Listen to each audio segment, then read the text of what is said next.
Bienvenido a Sabiduría para el Corazón. El Dr. Stephen Davey, pastor de la Iglesia Colonial y presidente del Seminario Teológico Shepherds, en la voz y adaptación de Daniel Cuquín, le invita a conocer más de la Palabra de Dios. Con Biblia en mano, acompáñenos en el estudio de hoy.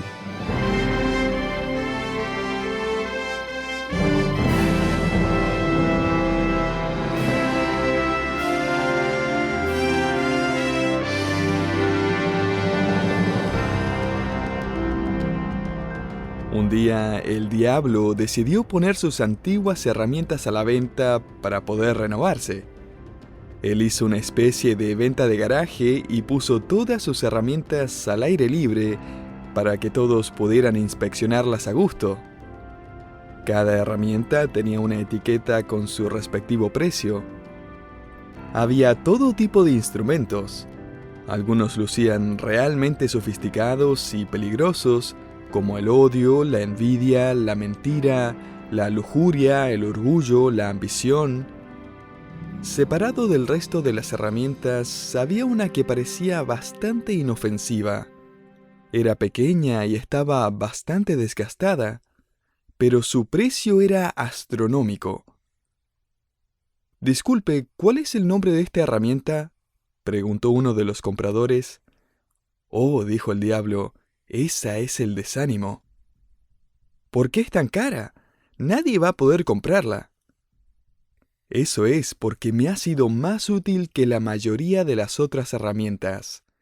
Con ella puedo abrir y meterme dentro del corazón de una persona cuando no puedo siquiera acercarme con las otras herramientas. Una vez dentro, puedo hacer que mi víctima piense lo que yo quiera». Seguramente se habrá dado cuenta que está bastante desgastada, y es que la ha usado en casi todas las personas. Es especialmente útil en los cristianos porque la mayoría no tiene idea que esta herramienta me pertenece a mí. Se fueron todos los compradores finalmente aquella tarde, pero ninguno pudo comprar esa pequeña herramienta. Sin embargo, el diablo la continúa usando y hasta el día de hoy el desánimo es su herramienta favorita. Estoy de acuerdo.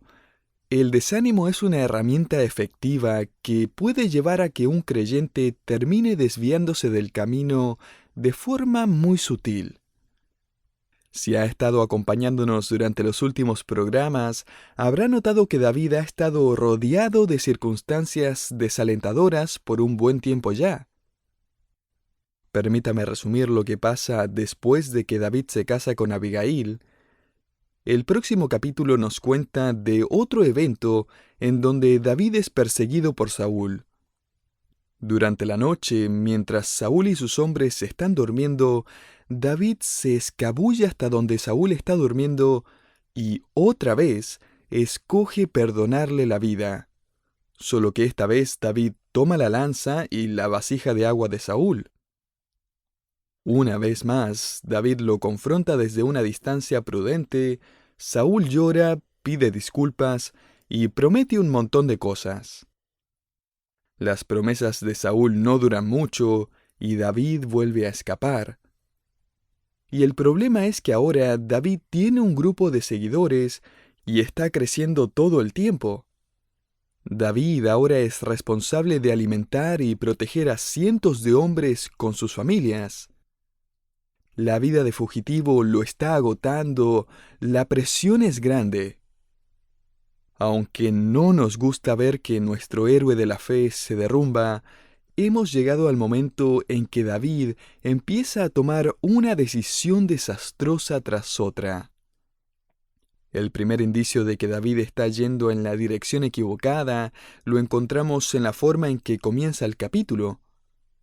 1 Samuel 27, versículo 1 dice: «Dijo luego David en su corazón: al fin seré muerto algún día por la mano de Saúl. Nada, por lo tanto, me será mejor que fugarme a la tierra de los filisteos, para que Saúl no se ocupe de mí y no me ande buscando más por todo el territorio de Israel, y así escaparé de su mano». La verdad es que uno tiene que leerlo 2 veces para creer lo que está pasando. ¿Quién se esperaría esta reacción de parte de David? Saúl ya lo había arrinconado un par de veces y Dios siempre lo había protegido. Pero note nuevamente el versículo 1. David dijo en su corazón. Y a todo esto, este fue su primer error. Idealmente, este capítulo debería haber comenzado diciendo algo como: luego David oró a Dios en su corazón, o David clamó a Dios de corazón, o por lo menos David se quejó delante de Dios. Pero no aquí. David tomó una decisión por sí mismo, sin hablar con Dios, sin recibir consejo, sin llamar a un sacerdote para escuchar la palabra de Dios. David dijo en su corazón. Ralph Davis comentó lo siguiente acerca de esta escena: todos hablamos con nosotros mismos, bombardeamos con propaganda nuestras propias almas, y cuán importante es alimentar nuestras mentes con la verdad, porque nuestra vida es profundamente afectada según lo que llenamos nuestro corazón. Nuestro mundo nos dice: solo sigue tu corazón. Lo escuchamos en canciones y es el tema de muchísimas películas. Es prácticamente la moraleja que buscan dar. Deja que tu corazón te guíe. El profeta Jeremías dijo: la verdad es que el corazón es engañoso y perverso. Desafortunadamente, David no se detiene a conversar con Dios y simplemente se deja guiar por su corazón. Él permite que su corazón y sus emociones tomen el control. Él está angustiado y desesperado y toma una decisión basado en lo que siente. F. B. Meyer escribió las siguientes palabras comentando este pasaje, y creo que vale la pena anotarlas y ponerlas en el escritorio o en el refrigerador. Él dijo: cuando tenga que tomar decisiones importantes, nunca actúe en medio del pánico. Es en los momentos de mayor ansiedad cuando tomamos las peores decisiones. No decida en su corazón qué va a hacer o no. Espere en Dios hasta que Él le muestre el camino. A todo esto, no seamos muy duros con David. Todos tenemos nuestras historias de cuando fuimos engañados por nuestros corazones confundidos. Y sinceramente, David tiene muchas razones para sentirse desanimado. Él observa sus circunstancias y siente la presión, la responsabilidad y el cansancio de estar huyendo del rey Saúl. Lo que David no estaba viendo era a su enemigo espiritual, que estaba trabajando en él con su herramienta favorita. Esa vieja y pequeña herramienta desgastada llamada desánimo. Allí está, abriendo el corazón de David y alimentándolo con excusas y cansancio. Y David termina diciendo: ¿saben qué? Un día de estos la suerte se me va a acabar y voy a terminar muerto en manos de Saúl. Mejor me voy a la tierra de los filisteos. David estaba siendo engañado por su corazón confundido. Y aquí, en el capítulo 27, vemos que David toma una mala decisión que marca el comienzo de una serie de situaciones angustiosas. Es una progresión que voy a bosquejar con 4 palabras. Y la primera palabra es engañado. Note el versículo 2, se levantó pues David, y con los 600 hombres que tenía consigo, se pasó a Aquis, rey de Gat. ¿Les suena familiar? La última vez que David apareció en Gat, él había actuado como si estuviera loco para poder escapar. Se puso a arañar las puertas de la ciudad y dejar correr saliva sobre su barba, pero no esta vez. El rey de Gat sin duda ha escuchado acerca de todos los años que David ha estado escapando de Saúl, cómo el reino se estaba dividiendo en su lealtad a Saúl. Aquis está ahora feliz de recibirlo. Aparte, esta vez David tiene 600 hombres y sus familias. Aquis está más que feliz de agregar hombres valientes a su ejército, así que él le ofrece protección a estos hábiles guerreros que, según este rey, deben haber desertado el ejército de Israel para unirse a ellos. Y eso es exactamente lo que este rey va a decirle a los otros reyes filisteos en la siguiente escena. David se nos unió. Capítulo 29, versículo 3. Ahora note la petición de David en el versículo 5. Si he hallado gracia ante tus ojos, séame dado lugar en alguna de las aldeas para que habite allí. Pues, ¿por qué ha de morar tu siervo contigo en la ciudad real? En otras palabras, rey, no queremos incomodarte. ¿Por qué no nos das un pueblito que hayas capturado a las afueras de la ciudad y nos dejas vivir allí? El versículo 6 nos informa que el rey le dio a David el pueblo de Siclag. Este era un pueblo que había sido asignado originalmente a la tribu de Judá. Los filisteos la habían capturado recientemente, pero no habían querido ocuparla. Primera Crónicas 4:30. Así que David y sus hombres y sus familias y más desertores israelitas se van a vivir a la ciudad de Siclag. Y a todo esto, David va a entrar ahora a un período de su vida en que va a andar mal espiritualmente. Durante este tiempo, David no va a componer más canciones. No existen salmos en este período de su vida. El cantante queda en silencio. Pero David no está en Siclag sentado y de brazos cruzados. El próximo párrafo nos informa que él y sus hombres van y atacan a los filisteos sin dejar a nadie vivo para contar lo que pasó. Y de esa forma David empieza a conquistar la tierra de los filisteos como si él fuera el rey de Israel. Aún en medio de su desobediencia, Dios estaba cumpliendo sus propósitos en él. Todas estas conquistas le proveen la cantidad necesaria de comida, ropa y animales para sustentar a su grupo de seguidores. Y cuando el rey Aquis iba a visitarlo y veía todas las cosas nuevas, David le mentía explicándole que había estado peleando contra los israelitas en el Negev. El Negev significa literalmente tierra seca y era una referencia a la región sureña de Israel cerca de Beerseba. Miremos nuevamente el versículo 4 antes de dar vuelta a la página. Y vino a Saúl la nueva de que David había huido a Gat y no lo buscó más. Estas son buenas noticias, ¿o no? Bueno, Saúl dejó de buscar a David. El plan de David había funcionado. David pide una ciudad donde refugiarse y el rey de Filistea le da lo que quiere. Y cada vez que Aquis lo visita, David lo engaña y la mentira funciona. Definitivamente funcionó.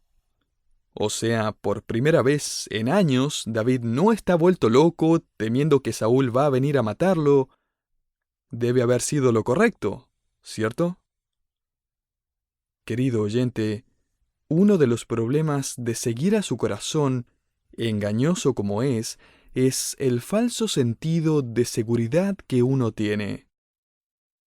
Chuck Swindoll comentó este pasaje diciendo: «La presión se había ido. ¡Qué alivio!, habrá pensado David. Mi decisión valió la pena». El problema es que este falso sentido de paz no va a durar mucho. La segunda palabra en esta progresión es la palabra arrinconado. Note el capítulo 28, versículo 1. Aconteció en aquellos días que los filisteos reunieron sus fuerzas para pelear contra Israel. Y dijo Aquis a David: «Ten entendido que has de salir conmigo a campaña, tú y tus hombres».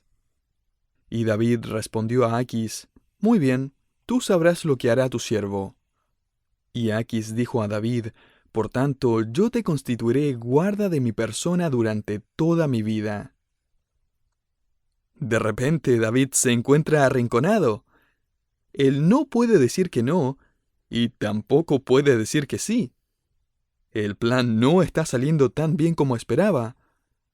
¿Puede imaginarse a David con sus hombres yendo al campo de batalla para unirse a los filisteos para pelear en contra de Israel? David no sabe qué hacer. Su plan perfecto está desbaratándose y él sabe que está a punto de que lo descubran. Yo me acuerdo de una vez cuando me castigaron en el colegio. No me acuerdo bien qué hice, pero me acuerdo que me obligaron a quedarme después de clase a lavar las ventanas. Las buenas noticias es que yo era parte del equipo de fútbol del colegio y teníamos práctica la misma tarde que estaba castigado. Mejor aún, mi castigo terminaba al mismo tiempo que terminaba la práctica de fútbol. La providencia de Dios es algo increíble. Tenía tanta paz acerca de mi plan. Todavía recuerdo estar allí sobre la escalera, lavando una ventana, cuando escuché el sonido de un auto que se estacionaba. Miré hacia atrás y el auto era el auto de mi papá. Él salió del auto y me vio sobre la escalera. Me miró tan sorprendido como yo a él. Él se preguntaba, ¿qué estás haciendo en esa escalera? Y yo me preguntaba, ¿qué estás haciendo tan temprano acá? Evidentemente, mi papá había decidido llegar más temprano para verme practicar. Mi plan perfecto se había arruinado. Ahora, en el caso de David, esto es mucho más serio que un castigo en la escuela. Él o va a perder su credibilidad y su derecho de ser rey por matar israelitas, o va a perder su propia vida al revelar su engaño. David estaba entre la espada y la pared, arrinconado. Y entre paréntesis, esta es la batalla donde Saúl y su hijo Jonatán mueren. ¿Puede imaginarse en el problema que David se había metido? Y todo esto porque se había dejado engañar por su corazón confundido.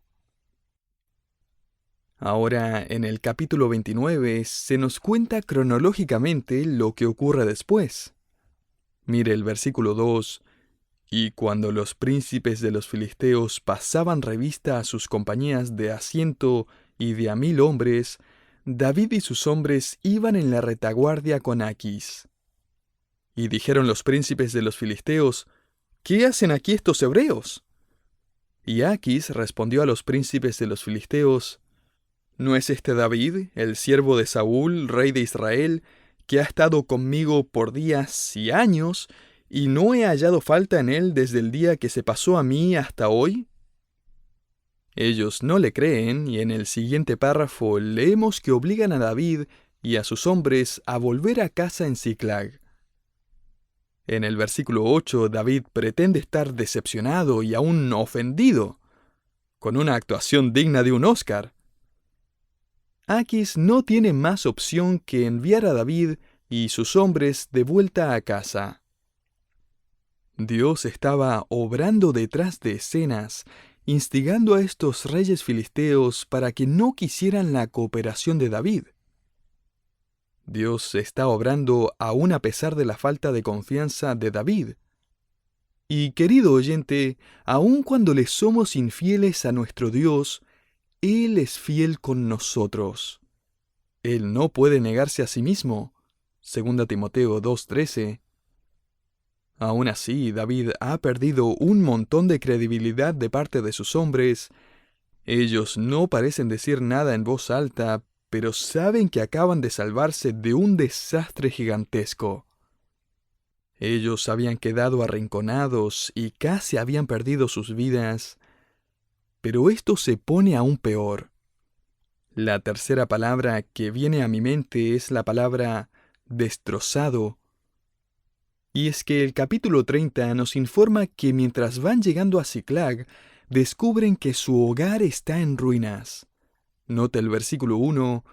Cuando David y sus hombres vinieron a Siclag, al tercer día, los de Amalec habían invadido al Negev y a Siclag, y habían desolado a Siclag y le habían prendido fuego.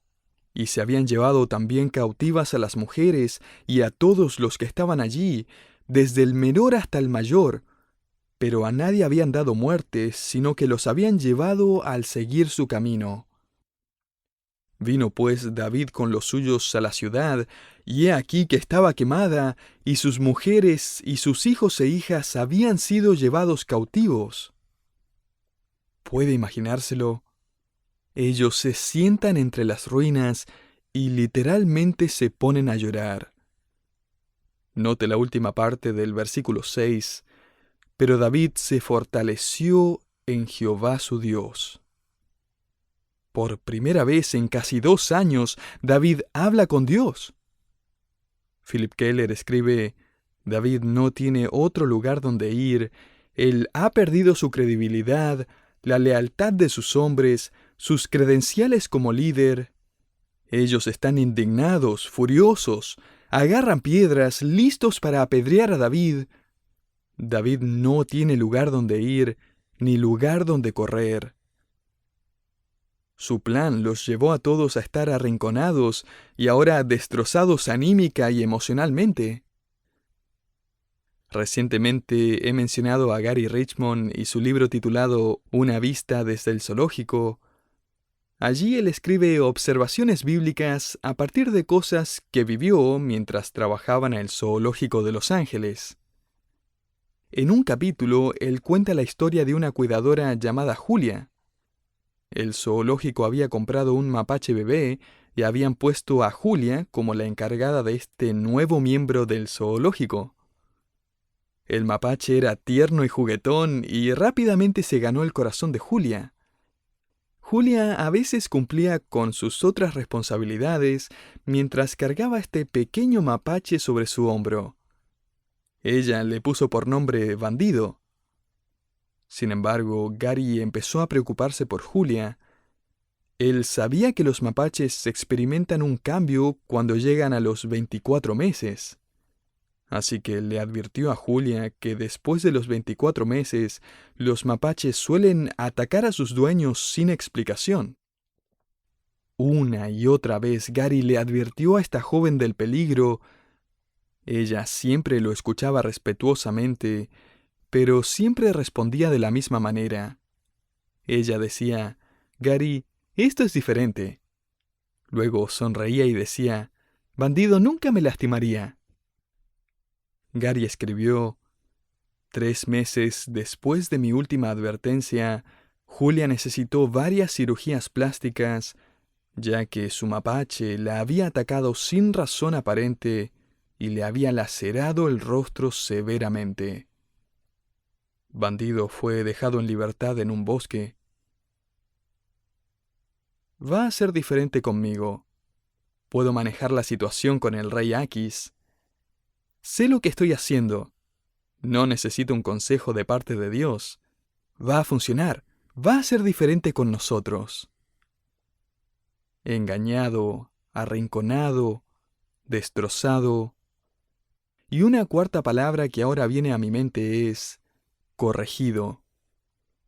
Por primera vez David llama al sacerdote para que lo guíe en busca de la sabiduría de Dios. Note el versículo 8. Y David consultó a Jehová diciendo: ¿Perseguiré a estos merodeadores? ¿Los podré alcanzar? Y él le dijo: Síguelos, porque ciertamente los alcanzarás, y de cierto librarás a los cautivos. No pase por alto este cambio. ¿Cuán distinto responde David en esta situación? David está con tanto pánico como estaba en el capítulo 27. Seguramente dentro suyo su corazón le decía: «Es obvio, David, anda a perseguirlos, escucha tu corazón». Pero David ya no está interesado en escuchar a su corazón. Su corazón ya le había causado suficientes problemas. Él ahora quiere escuchar a Dios.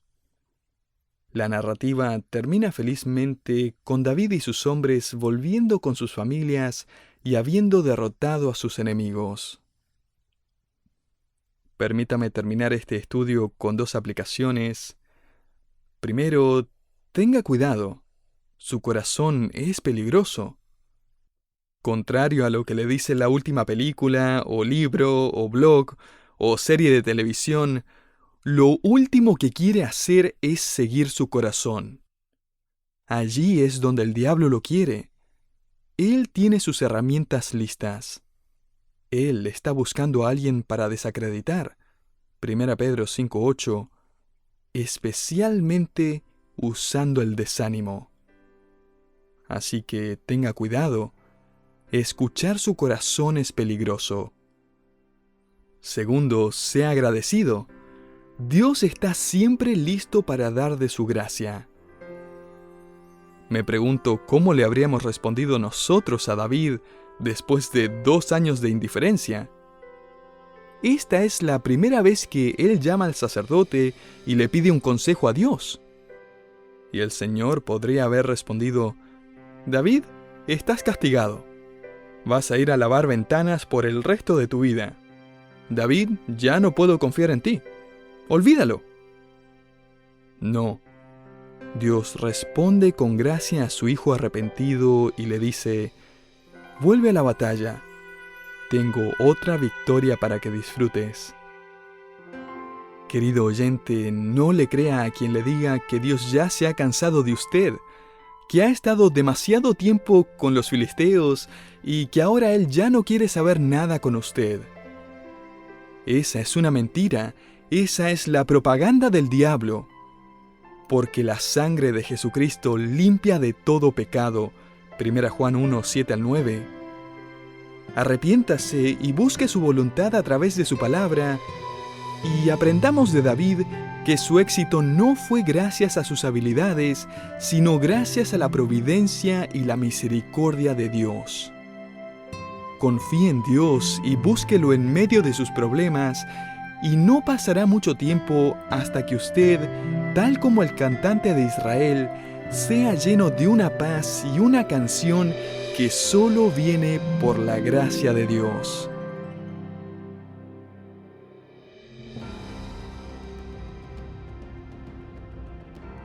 Muchas gracias por habernos acompañado en Sabiduría para el Corazón. Si usted quisiera saber más acerca de este ministerio o quisiera escuchar este programa nuevamente, le invitamos a que visite nuestra página en internet www.sabiduriaespanol.org. También le invitamos a que nos siga en las redes sociales como YouTube, Facebook e Instagram. Finalmente, si quisiera contactarse con nosotros, escríbanos a sabiduría@wisdomonline.org.